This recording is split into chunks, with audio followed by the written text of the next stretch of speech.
¿Qué tal? Buenas noches. Bienvenidos a Espiral. En esta mesa, no hace tantos meses, nos contaban los migrantes, sobre todo las migrantes mujeres que vienen de Centroamérica a nuestro país, que por lo general acostumbran tomar anticonceptivos porque están seguras o casi seguras de que atravesando la frontera pueden ser violadas. Y es que en efecto, el migrante en México es uno de los seres humanos que mayor violencia, mayor violación a sus derechos humanos experimenta. Y es que prácticamente a nadie importa el tema del migrante. Eso nos lo demostró la matanza en San Fernando, Tamaulipas, estas imágenes horrendas del tren llamado La Bestia, que es justamente donde se suben los zetas para extorsionar a los migrantes.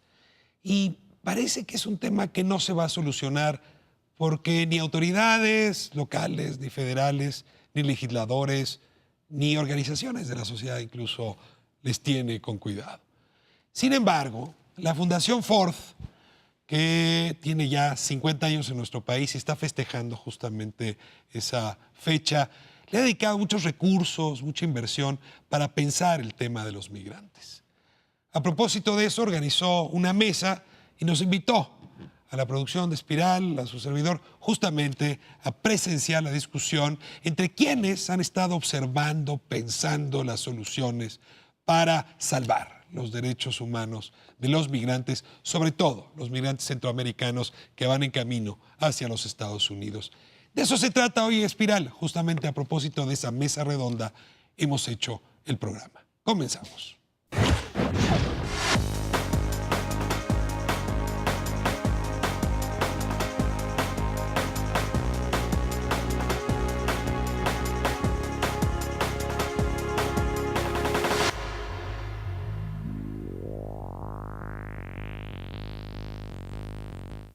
La pregunta que les hago ahora es que nos ayuden a encontrar un panorama de las causas principales que solas o articuladas entre sí están provocando violación de derechos humanos.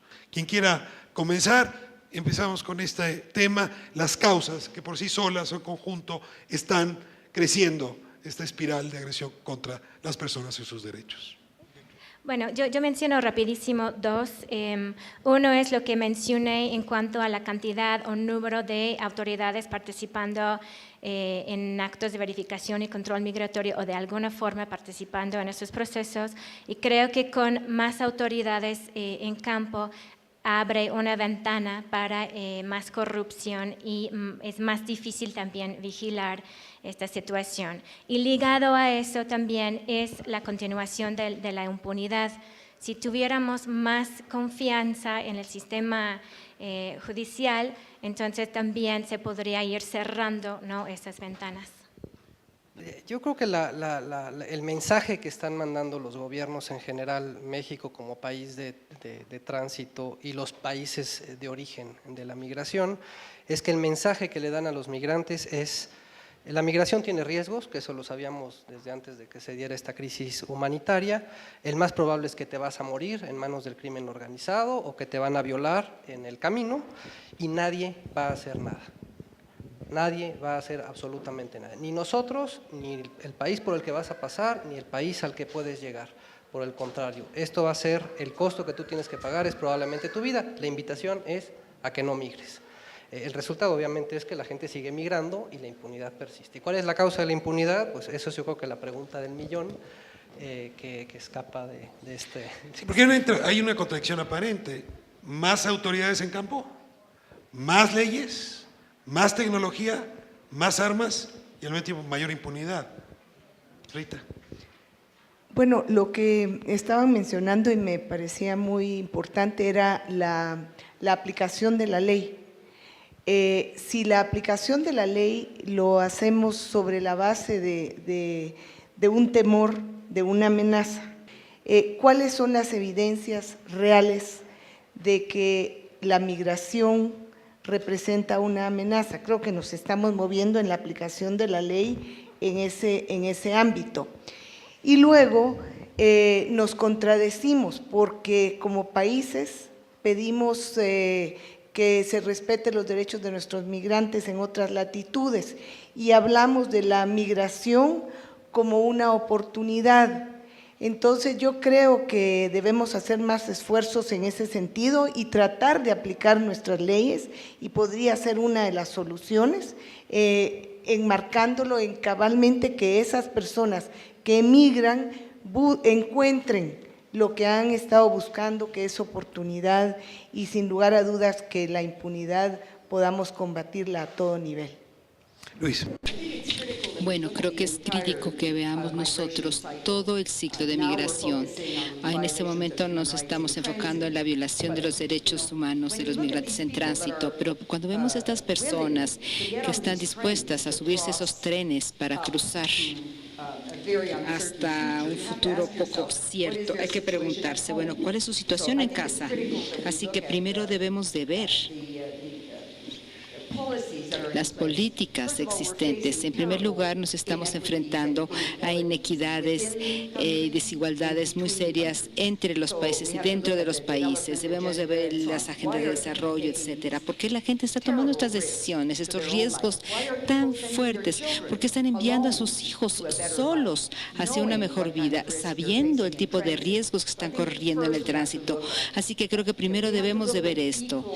Debemos de ver también con mucho escrutinio y detalle qué es lo que pasa en los países de origen, de tránsito y de destino. Y las políticas están mal en los tres aspectos, creo yo. Hasta cierta medida, la migración ilícita es delito, pero es un delito en que todos los involucrados, la víctima y el perpetrador, tienen interés en ocultar el crimen. El migrante no quiere ser descubierto, el pollero no quiere ser descubierto, ni el empleador de inmigrantes ilegales o indocumentados en Estados Unidos quiere ser descubierto. Entonces, y tampoco quieren ser descubiertos los representantes del Estado corruptos quienes viven de eso. Todo eso pasa por el sistema de justicia.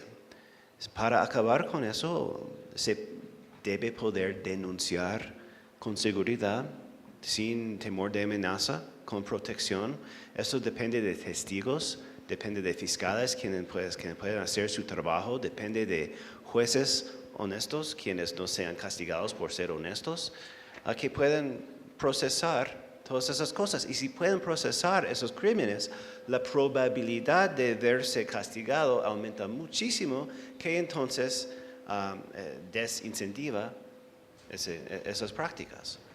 Bueno, entonces, ¿por qué hay impunidad? Hay que preguntar entonces por qué no funciona así el sistema de justicia y a quién beneficia en el statu quo en México el hecho de que no funciona así y cuánto poder tiene. Mira, simplemente subrayar que el siglo pasado, finales y sobre todo este, será un siglo de migraciones. Esta no es la única frontera que enfrenta migraciones y sin embargo sí es la que está conduciendo a mayores atrocidades. Si pudiésemos un poco comparar con otros fenómenos migratorios y entender por qué aquí sí hay violencia y en otros lados donde toda esa impunidad está presente y esa connivencia y complicidad está presente, pero no provoca niveles de violencia tan altos, nos ayudaría mucho. Puede ser la capacidad institucional a la que hacía referencia Gretchen, si pudieran extenderse un poco en ese tema o en otros que ustedes estén mirando en esa misma dirección, les agradecería mucho. El tráfico de drogas, tráfico de seres humanos, todas estas actividades se ven invadidas por el crimen organizado. Esto se ve en el centro de Asia, en Europa Oriental, en Asia y obviamente en África también. Y la capacidad de estos grupos organizados criminales para atacar, abusar a estas poblaciones migrantes es muy grande. Así que todo esto está vinculado. Siempre encuentran la ruta donde la capacidad del Estado es la más débil, donde las instituciones estatales son las más débiles, donde hay corrupción de los funcionarios estatales. Esto lo ven en todo tipo de tráfico. Así que esto no es único y singular aquí en México. Permítame profundizar en esa dirección. Si una causa principal es la debilidad del Estado, ahora les pediría que me ayudaran a entender ¿En qué sentido? ¿Dónde está el problema de debilidad ubicado del Estado para que pudiera ser enfrentado en un futuro cercano? Entiendo esto como una causa que creo que ha ido sedimentando en esta conversación.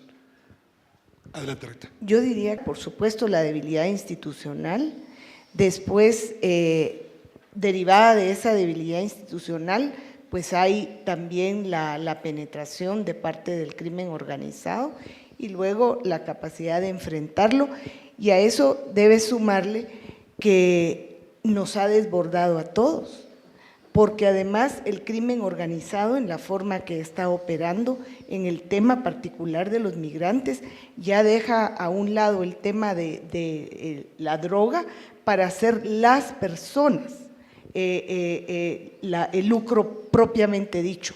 Entonces tienes tú ahí todo lo que dijimos, más el crimen y las redes en los países de origen, porque frente a todo lo que estamos diciendo, frente a todos los peligros, tú estás viendo un incremento en el tráfico de menores, por ejemplo, de menores no acompañados, que pese a todos los mismos padres les dicen que se vayan.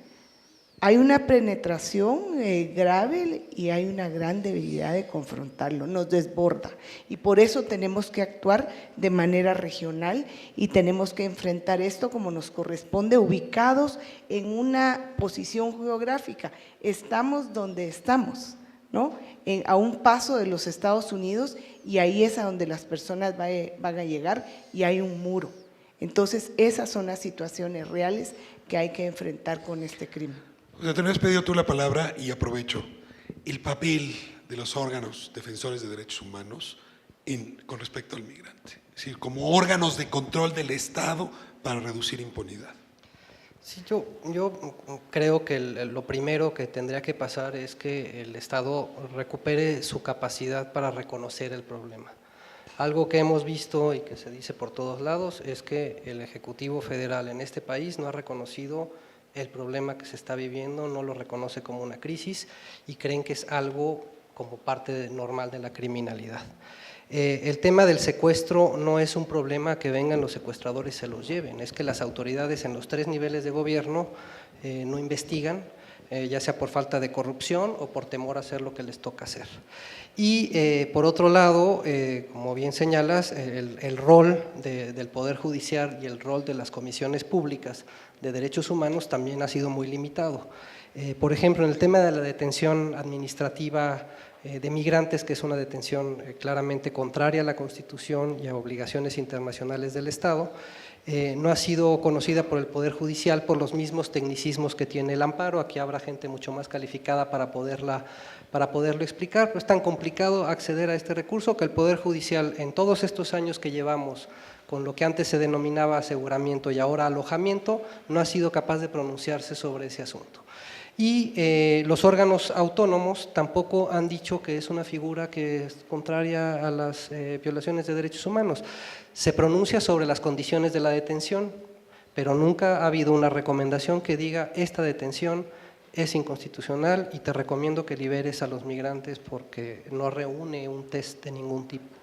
Para cerrar este bloque, déjenme hacer una pregunta a partir de lo que acaba de decir José Antonio y una anécdota. El Instituto Nacional de Migración tiene la broma de que a veces es más peligroso el padre Solalinde que los Zetas, porque públicamente hace más daño el padre Solalinde que los Zetas.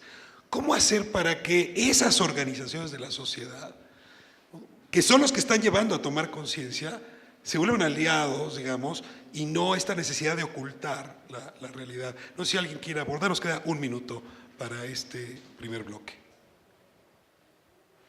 Lo dejo ahí entonces.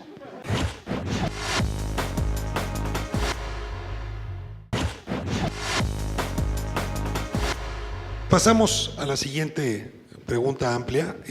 Tenemos síntomas, o incluso podría atreverme a decir, enfermedades distintas, tratadas o intentando resolverlas con el mismo medicamento.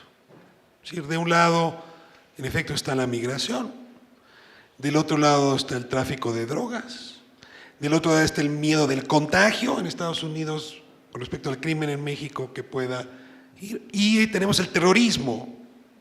En realidad tenemos, insisto, si esto fuese una enfermedad y el médico la atendiera, sería difícil saber si son síntomas de la misma enfermedad o son distintas enfermedades que conviven. Lo cierto es que el médico, si hubiese un médico abstracto, decidió aplicar la misma medicina. Es decir, todas las policías, todas las fuerzas, todo el Estado está actuando de la misma manera. Por lo tanto, no hay políticas diferenciadas para cada síntoma o para cada enfermedad, sino una sola política. Esta es la siguiente pregunta, y técnicamente es un poco complicada, pero es, ¿nos estamos equivocando en ver todo junto? ¿No valdría la pena verlos por separado, sobre todo para construir políticas por separado para cada uno de estos síntomas? ¿O es correcto aplicar una política para este conjunto de enfermedades? Yo creo que en algún sentido, por ejemplo, Estado de Derecho es importante para todos los malos, pero también es importante cuando vemos, por ejemplo, las diferencias entre tráfico de drogas, tráfico de armas y tráfico de personas. Y ahí sí creo que sí es importante porque cuando vemos la población migrante, esto es una situación regional. Estamos hablando de seres humanos, estamos hablando de personas, no estamos hablando de armas y drogas. Y muchas veces lo que vemos aquí en la forma de presentar la situación de la delincuencia organizada en los informes de labores de presidencia y las diferentes instituciones es en sus resultados ponen, por ejemplo, incautamos 1,000 armas, 1,000 drogas y 100 indocumentados. Y lo ponen en la misma lista de resultados.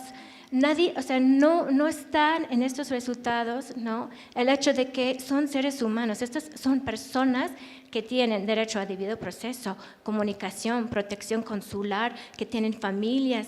Entonces, yo creo que sí es importante en ese sentido separarlo.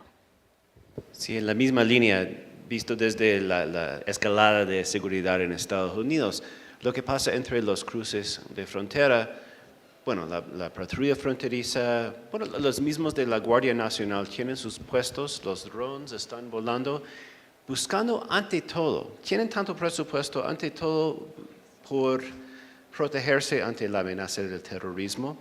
También influye mucho la guerra antidrogas. Pero ¿qué es lo que más encuentran todos esos equipos sofisticados? Son migrantes económicos, tratando de cruzar. Y bueno, tal vez eso es lo que pasa cuando uno pone su red para capturar a cualquier cosa. Normalmente uno captura esos peces bastante pequeños. Pero ¿qué pasa después? En los documentos oficiales de la patrulla fronteriza dicen que cualquier cruce ilegal, ante todo, a primera vista tiene que presumir que es terrorista, hasta que se pruebe que sea otro, según la política oficial. ¿Qué pasa una vez que se captura a alguien, un migrante? ¿Qué es el trato que reciben? ¿Es respetuoso?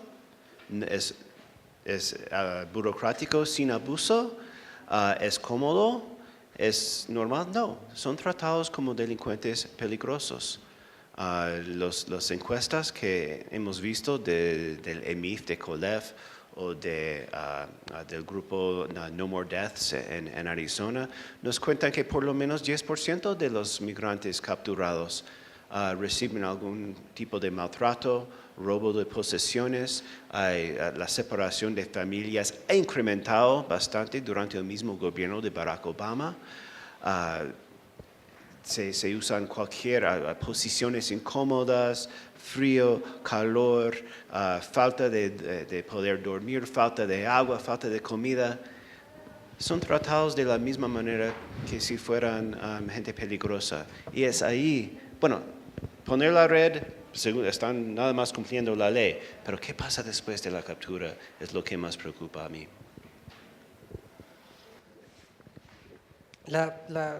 Haciendo y siguiendo tu ejemplo de la medicina, yo creo que lo que se está aplicando es una quimioterapia para cualquier síntoma que se pueda tener.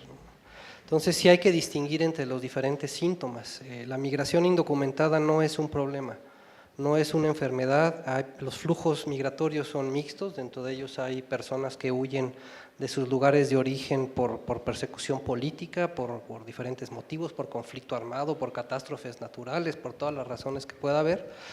Y dentro de estos flujos mixtos habrá personas víctimas de trata, que eso sí habría que enfrentar con toda decisión, con debido proceso y con el Estado de Derecho.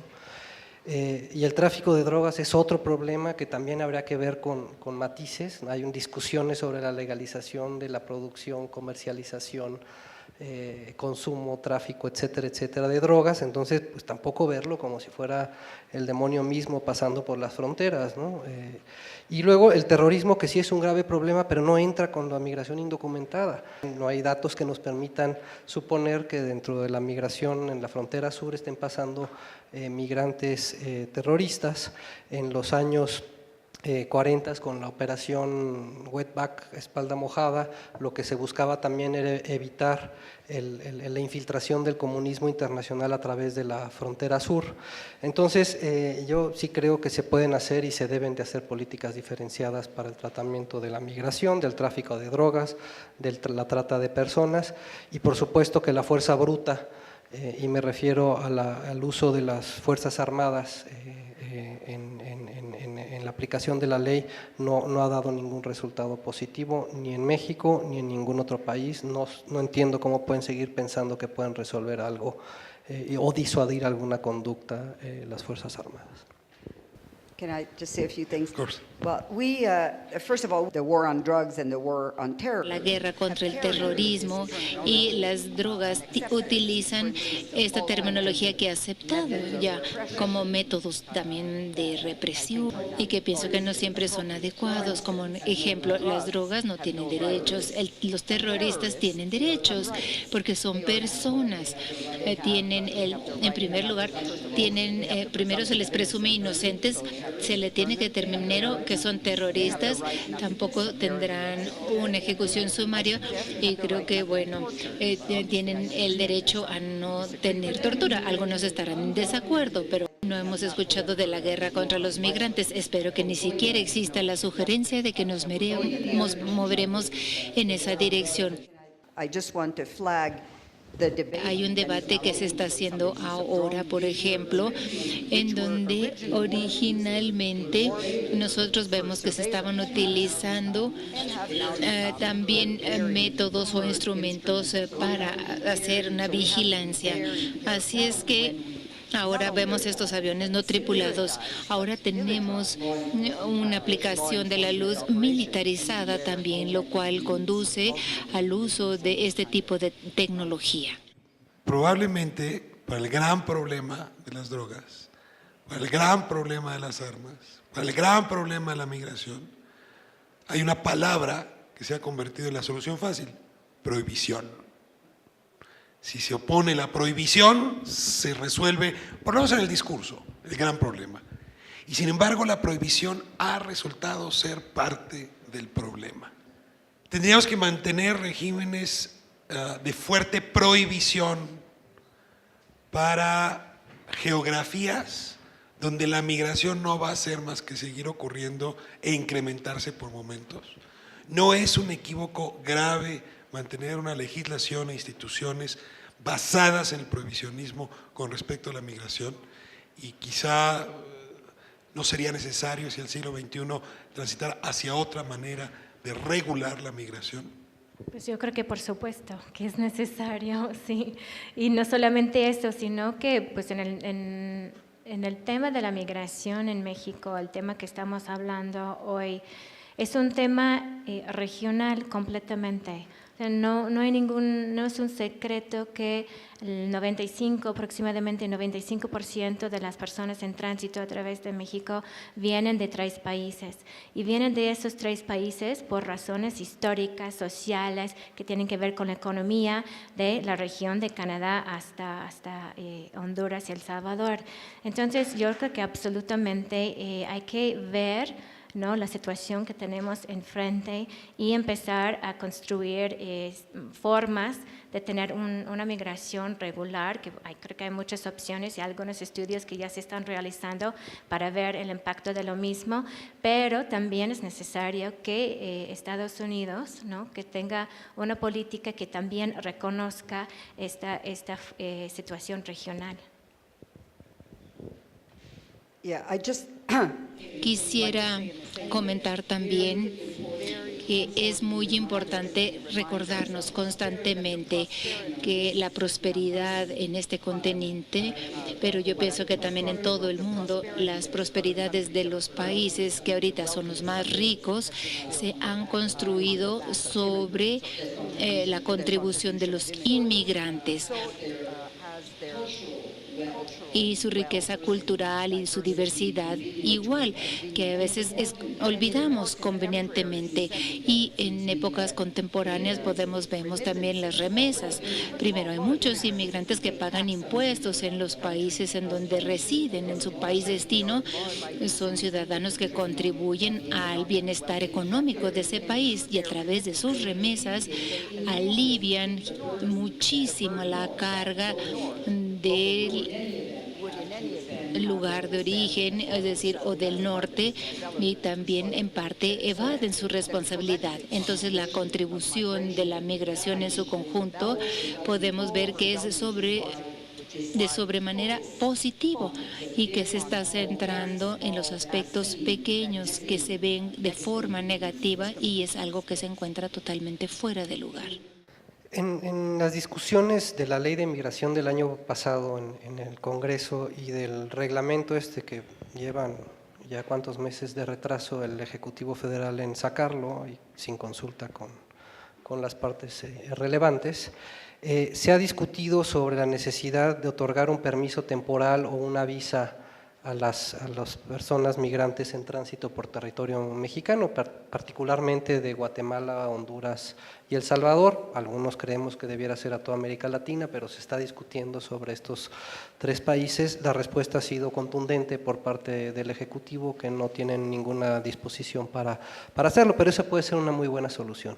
Otorgarles permisos temporales, se sabe que están por tránsito, se le da por X número de días, se le puede denominar visa, pero que no se les pongan los mismos requisitos que se le pone actualmente a las visas que vienen a México, de cierta cantidad de dinero en cuentas bancarias, un domicilio establecido, etcétera, etcétera.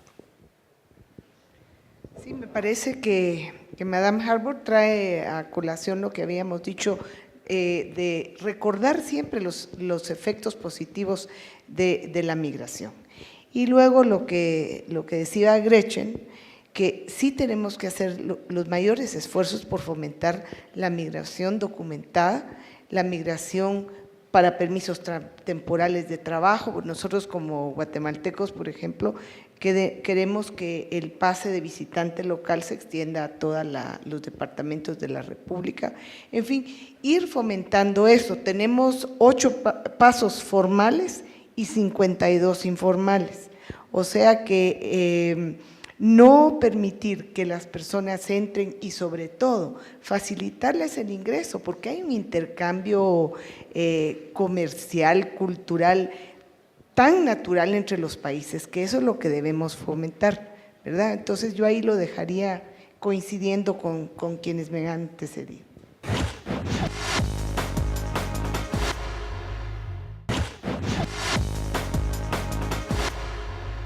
Pues esta última intervención me conecta con la última de las preguntas. Sí pareciera que hay intereses distintos dependiendo del lugar de la geografía donde nos encontramos. Si es más próximo el interés probablemente con Honduras, con Guatemala, con Belice, con El Salvador y México, que la preocupación en Estados Unidos con respecto a su propia frontera. Sin embargo, han sido los argumentos políticos, los argumentos de seguridad, producidos y reproducidos en los Estados Unidos, los que han impregnado la agenda de reformas y de transformación institucional en México y yo diría y en el resto de los países de América Central. Ahora la reforma reciente, la de 2011, pareciera haber retomado algunos temas de la agenda mexicana y de la agenda latinoamericana en materia de protección de migrantes.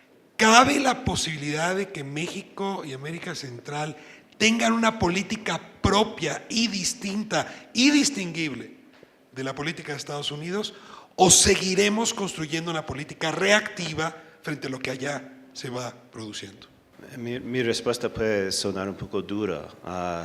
Creo que sí, es posible, pero en Estados Unidos, hablando con los oficiales con quienes he hablado, se escucha mucho un sentido, a veces dicho explícitamente, de que México no tiene voluntad política ni interés en hacer funcionar sus propias políticas. Y entonces cualquier política independiente que se hiciera, para ellos sería algo solo en papel. Y creo que, bueno, mirando el masacre de Tamaulipas o la situación de la bestia, pueden tener algo de razón en eso. Entonces, si México y Centroamérica emprendiera una política independiente de Estados Unidos y lo hiciera con los recursos necesarios para implementarlo y con una mínima de impunidad para los que la violaran, y fue evidente eso, creo que Estados Unidos, dependiendo de quién es presidente, Estados Unidos lo dejaría pasar. Pero esas son muchas suposiciones. Sí. Yo me mantengo muy incrédulo que México pueda y quiera, de manera diagnosticada, planeada y ejecutar una política de promoción y protección de los derechos humanos de los migrantes. No veo por dónde puedan tener los políticos un incentivo para llevarlo a cabo, si no es porque nuestros vecinos nos llevan de la mano a poder implementar una política, y obviamente si Estados Unidos nos da permiso de hacerlo. Yo tengo que decir que ahí sí que wishful thinking, yo sí creo que a eso tenemos que tender. Realmente a que México se interese en su frontera sur, en los países latinoamericanos, centroamericanos. Hemos tenido distintos niveles de integración, ahorita México participando activamente en la estrategia de seguridad, integrándose al SICA, en fin.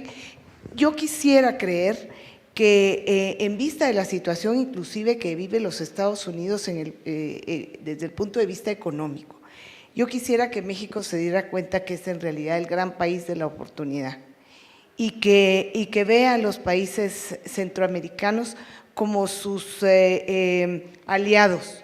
No será fácil porque cuesta, siempre estamos viendo al norte, nosotros también, pero hay que hacerlo.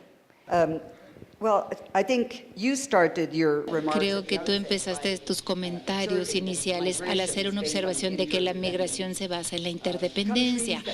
Los países que han tenido la oportunidad de exportar sus problemas siempre lo harán.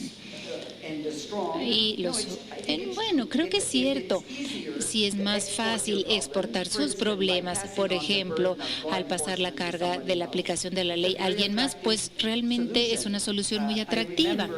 Recuerdo en una ocasión cuando el presidente Bush visitó Canadá, un periodista le preguntó, presidente Bush, ¿se da cuenta de que no es popular aquí en Canadá? Y él dijo, sí, y afortunadamente los canadienses no votan en las elecciones en Estados Unidos. Entonces, el exportar su aplicación de la ley o la carga de la aplicación de la ley que no es popular es muy atractivo en las democracias. Entonces, pienso de que no debería ser ninguna sorpresa que los Estados Unidos van a tratar de empujar, de presionar en sus requisitos de migración, de aplicación de la ley, de esta guerra contra las drogas que realmente no tiene esperanza, yéndolo más hacia el sur. Eso es lo que podríamos esperar, a menos de que haya esta conciencia pública de la responsabilidad pública de todos estos temas. Entonces vamos a esperar que a final de cuentas, como siempre, son aquellos los que tienen una menor capacidad para llevar la carga, será quienes se encuentren atorados con la mayor parte de la carga. Voy en esta misma lógica, a citar una pregunta que tiene algo de ficcioso, pero ayuda a determinar el problema. Cuando España comenzó a participar en la Comunidad Económica Europea, los franceses, que luego tienen algo también de xenófobos, decían que Europa terminaba ahí donde estaban los Pirineos. Y los españoles se dedicaron a convencer que no, que Europa llegaba hasta el Mediterráneo, que ellos pedían perfectamente sellar la frontera africana, allí en sus costas marítimas, y a partir de ahí controlar el flujo migratorio a Europa. Y España convenció. México, si se viera forzado una definición de ese tipo, podría ser una de dos cosas. O sellar su frontera con Guatemala, a ver si se puede con los afluentes del Grijalba enfrente, sellar su frontera, y ahí bajar la frontera en efecto de América del Norte, o de plano hacer lo contrario, y es abrir su frontera hasta el río Bravo, y construir una comunidad transfronteriza. Probablemente la imposibilidad de hacer una cosa o la otra es la que nos trae a los mexicanos en esta esquizofrenia, porque ni sellamos ni subimos. Si estuviésemos en el supuesto, ¿qué le recomendarían ustedes al gobierno mexicano que va a entrar ahora en diciembre? Bajen la frontera, suban la frontera, o olvídense de hablar de fronteras porque eso no tiene solución. Bueno, yo recomendaría hablar de la región, ¿no? De la migración en la región. En la región es muy clara que es, o sea, yo no creo que tenemos que hablar de, algunas veces nos atoramos en las fronteras, no solamente físicamente, pero también en el discurso. Entonces yo creo que más bien enfatizar, hacer estudios sobre los flujos migratorios en toda la región, en país de destino, en tránsito y los países de origen, y enfocarlo de esa manera. Bueno, lo que yo quisiera decir, como ya lo había mencionado, ahora que vivo en Europa, la Unión Europea se formó primero como una alianza económica. De acuerdo a mi perspectiva, ha tenido gran éxito y se basa más que nada en el flujo libre de personas. Uno puede viajar por toda Europa sin fronteras. Los países que quieren ser parte, ahora Kosovo, Bosnia, Serbia, ellos lo que valoran adicionalmente, además de tener mayor prosperidad, es precisamente eso, la capacidad de moverse libremente por un espacio muy grande. Y entonces, tal vez del ESCAN deberíamos de promover un convenio que permita el flujo libre de población. En otras palabras, los doctores sin fronteras, abogados sin fronteras, periodistas sin fronteras, tal vez deberíamos de tener migrantes sin fronteras. ¿Dónde pondría la frontera? Bueno, pues me parece que estos serían un modelo ambicioso, pero la integración económica me parece que sería el primer paso para lograr la integración de los mercados laborales y finalmente para los flujos de población. Y nuevamente ahora trabajo en la prevención de conflicto y el incentivo más grande para la paz, nuevamente Europa, pues que es un continente que ha estado plagado por conflictos armados durante generaciones, ahora podemos decir que está en paz. Bueno, y también podemos ver que no hay tantos conflictos armados y más que nada por la integración económica y el flujo libre de poblaciones y además de las aspiraciones de muchos de sus vecinos que quieren ser parte de ella. Entonces se puede empezar modestamente y entonces esto puede convertirse en una aspiración para otros de una manera en que se pueda compartir esa prosperidad que ahorita está distribuida de una manera tan desigualitaria en este continente como en otros.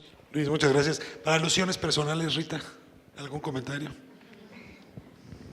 Bueno, lo primero que tengo que decir es que al final del año pasado se firmó el Tratado de Convergencia, hablando de lo que dice Madame Harbour, entre los países centroamericanos y México. Estábamos todos aislados, cada uno con su tratado con México, y ahora tenemos uno. Estamos construyendo precisamente esos lazos que son los que vinculan lo que va a traer realmente bienestar a nuestros países. Así es que yo le apuesto al bienestar y a la oportunidad. Muchas gracias. Con esto damos por concluidas las 4 rondas y simplemente les pediría que procedieran a dar su intervención de cierre.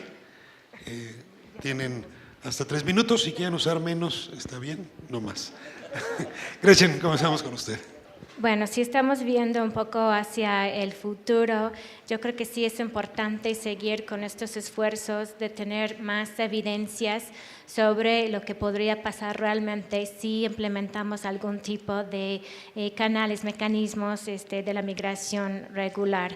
Porque ahorita lo que tenemos son muchos miedos y muchos mitos, entonces yo creo que es importante seguir en ese sentido. Y luego también la misma normatividad es inconstitucional y yo veo que la forma en que los agentes migratorios en México tienen que hacer las revisiones realmente les lleva a aplicar discriminación. Entonces creo que es muy importante también enfocarnos en si es inconstitucional, por qué lo estamos permitiendo. Y finalmente es muy importante para de aquí adelante desarrollar algún tipo de mecanismo de transparencia y rendición de cuentas, porque en la búsqueda de esta información de las instancias a través del IFAI o a través de entrevistas ha sido muy difícil. Yo creo que una apertura de información, una cultura de información nos beneficia a todos. Bueno, ya hablé del qué, de la securitización. Yo voy a hablar por 3 minutos del por qué. ¿Por qué se securitizó tanto la política fronteriza en Estados Unidos? Y creo que mucho de eso no tiene que ver tanto con odios o mal, el mal como sí mismo. Tiene que ver con el miedo. Y creo que el temor, el miedo es como ha sido en este siglo hasta la fecha como el sentimiento reinante en Estados Unidos, en el discurso. Gran parte de eso es por la seguridad. Las imágenes del 11 de septiembre siguen siendo bastante frescos y no muy procesados en la conciencia de Estados Unidos. También, específicamente con referencia a México, ustedes no pueden imaginar el daño a su imagen que ha hecho la cobertura de los últimos años de violencia aquí y cómo ha jugado eso en los medios de Estados Unidos y en las percepciones de este país en Estados Unidos. Económicamente ha habido un golpe, el golpe más fuerte desde la depresión de los años 30, a la misma vez que los norteamericanos sin educación universitaria han visto el estancamiento de sus sueldos, ajustando por la inflación, desde el año 1980. Esos niveles, los trabajadores con esas capacidades o falta de capacidades son los que más ven a la población migrante como competencia directa, o por lo menos una razón por que los sueldos se estancan. Y hay bastantes políticos quienes aprovechan de esas percepciones. A la misma vez hay algo que no es tan válido, pero hay siempre una reacción negativa ante cambios demográficos en varias partes del país, en que hace 30 años se podía decir que no había casi nadie en la comunidad que en su vida había conocido a un extranjero, pero ya se ha esparcido mucho a la migración a nuevas partes de Estados Unidos. Y también han migrado gente blanca a zonas fronterizas de Estados Unidos como Arizona, lo que llamamos el Cinturón del Sol, en que sus viejas actitudes no han cambiado tan rápido como deben. Cuando se combinan esas tres tendencias, lo que tenemos es una gran sopa, un sancocho, como dicen en Colombia, de temor. Y esa sopa de temor está la razón, creo yo, por ese endurecimiento tan rápido. ¿Cómo superarlo en los 15 minutos que me quedan? En una política basada en hechos y evidencia, y por eso son tan importantes los esfuerzos que apoya la Fundación Ford para educar y para garantizar que los hechos y la evidencia entren en el debate, y por supuesto que esto eventualmente llega a una reforma migratoria en Estados Unidos. Gracias. Pues para concluir, yo creo que la recomposición política del país ofrece una ventanita de oportunidad para que la cuestión migratoria pueda revisarse. El Congreso tiene una buena oportunidad para retomar la ley de migración a la luz de la reforma a la Constitución del año pasado en materia de derechos humanos. El sistema de procuración e impartición de justicia también tiene un reto enorme frente a sí, tiene muchas herramientas para poder minimizar estas leyes que discriminan y estas leyes que son contrarias a la Constitución en materia migratoria. Los organismos públicos de derechos humanos tienen todas las atribuciones para poder ser muy sólidos y vigorosos en la defensa de los derechos humanos de los migrantes, y creo que los medios de comunicación tienen una enorme responsabilidad en evitar los estigmas que regularmente vemos en algunos periódicos, por ejemplo, cuando hablan de las bandas de robacasas que son de alguna nacionalidad. Es algo que se ha visto regularmente en los últimos meses y creo que tiene una responsabilidad enorme de evitar estigmatizar a ciertas nacionalidades y a ciertos delitos como si fueran propios de algún país. Creo que este nuevo contexto político nos da la oportunidad para poder seguir hablando de estos temas y les da la oportunidad a todos estos agentes del Estado a poder trabajar con una nueva visión. Gracias. Yo diría primero que tuve el honor de participar en lo que fue el proceso de promulgación de la Ley de Migración de México, y creo que lo que se debe de retomar, y con todo el respeto a los mexicanos, es ese espíritu de unidad, de aspiración, de tener una ley que fuera coherente con todas las aspiraciones, con lo que ha sido México, un país que ha abrigado a tantos migrantes. Entonces, creo que estamos en el momento mejor para que el reglamento, para que la ley de migración realmente funcione y tenga todo el fundamento para cumplir a esos objetivos que unieron a toda la política de México para hacer esa ley. Luego, diría que este diálogo que nos ha facilitado la Fundación Ford tenía un propósito muy importante, y era ver si realmente la migración, los migrantes eran los responsables de una amenaza. Y creo que establecer eso, establecer que en realidad no es así como lo creemos, porque es una migración que más que todo está migrando por motivos de inseguridad, por motivos de falta de oportunidad, etcétera. Regionalmente debemos de abordar esos problemas estructurales que originan la migración, y en ese marco que México, a través de la autorización de permisos de trabajo, etcétera, haga posible la migración regular.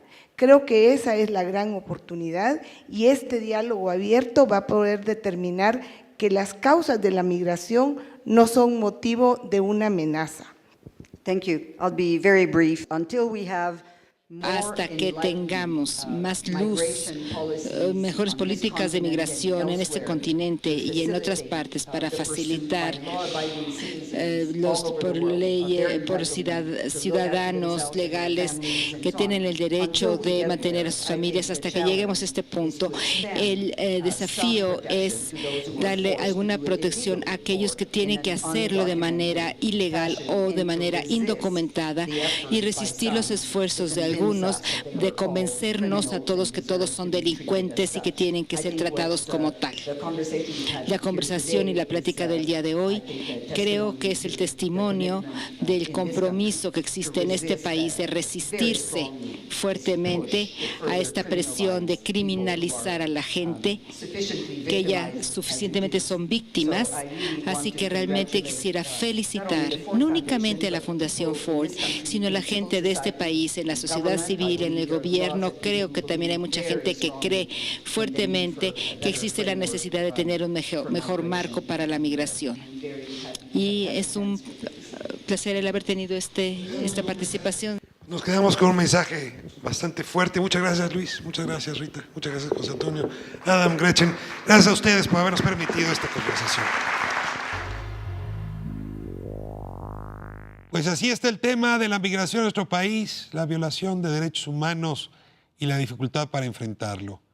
Sin embargo, no puede uno dejar de pensar que así como violan los derechos de un guatemalteco, de un hondureño, de un salvadoreño en nuestra tierra, igual son violados los derechos humanos de los mexicanos del otro lado del río Bravo.